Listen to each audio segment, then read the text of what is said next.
We anywhere from here to here. Which means we are on one of these two ridges, or we'd be crushed, right? If we're on this ridge, we must be right next to the U-boat now. This submarine was based on the U-boat design.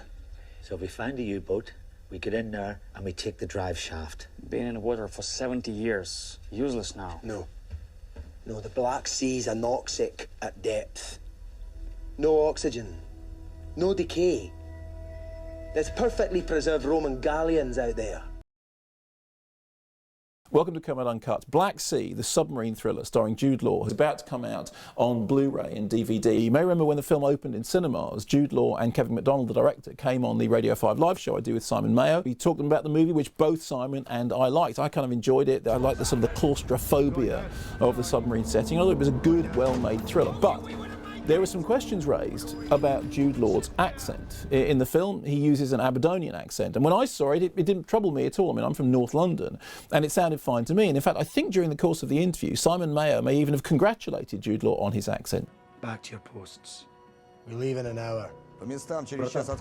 Then when the film opened, we started getting emails from people from Aberdeen, people who really have a good ear for an Aberdonian accent. They said, believe me, that accent isn't really up to snuff. You know, why didn't they just make him an English character who happens to be working in this environment? You know, was it really necessary to go with that accent? Now, as I said, as far as I'm concerned, the jury is out. It's often the problem is just that you see somebody using an accent which you don't necessarily associate with them, and something sounds wrong about it. There's a film out in cinemas at the moment called Robot Overlord, which was shot in the Isle of Man with Ben Kingsley. And Ben Kingsley in the film does what sounds to me like a non-specific, generic northern accent. I have to say, to my ear, it went a bit e-bargum every now and then. And yet, of course, Ben Kingsley, I mean, you know, lived in Salford. It's like he knows what the accent is meant to sound like. Is it just the fact that I can see Ben Kingsley doing it makes me think that he's acting? Of course, the question of adopting accents, of whether to try it or whether to just bypass it, is really, really central for most actors. Some actors are brilliant at it. Look at people like Saoirse Ronan. I mean, she appears to have the most extraordinary capacity with accents. Any accent she does sounds utterly natural. Look at Domhnall Gleeson.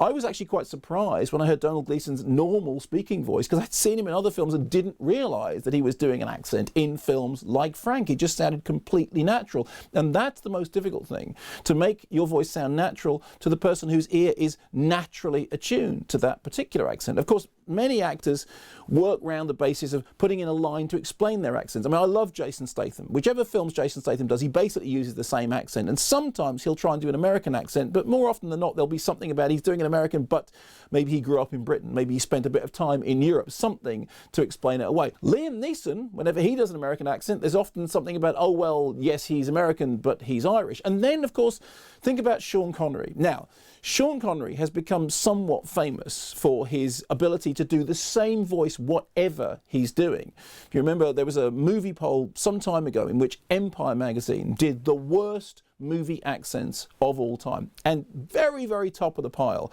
was Sean Connery doing Irish in The Untouchables. I mean, you watch that film, he's not doing Irish, he's just doing Sean Connery. It does sound exactly like every other Sean Connery performance. Of course, there are few things worse than seeing American actors trying to do Irish accents and getting it done badly. Think, for example, of Tom Cruise in Far and Away. I mean, I quite like Far and Away, but the accents are ridiculous. Think of Mickey Rourke in A Prayer for the Dying, possibly the most ear-scraping Northern Irish accent you have ever heard in your life. Of course, one of the most interesting things about actors adopting an accent is when they keep that accent outside of the film shoot itself. I once did an interview with Robert Carlyle, who was doing a movie that was set in London, and he was doing a London accent.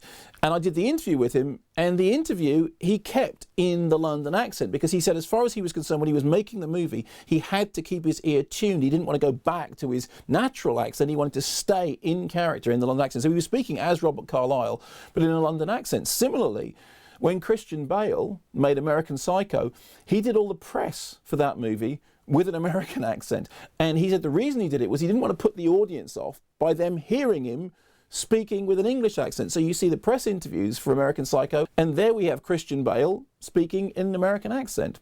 So what do you think? Who are the people that really nail it as far as you're concerned with, you know, really good accent work? And perhaps more pertinently, What's the worst movie accent you've ever heard? Toss him the scraps, is that it? And if you say Jude Law in Black Sea, we're not going to be on speaking terms. Where's the bottom? Oh my God! Where's the bottom? That's hull crushed, Dad.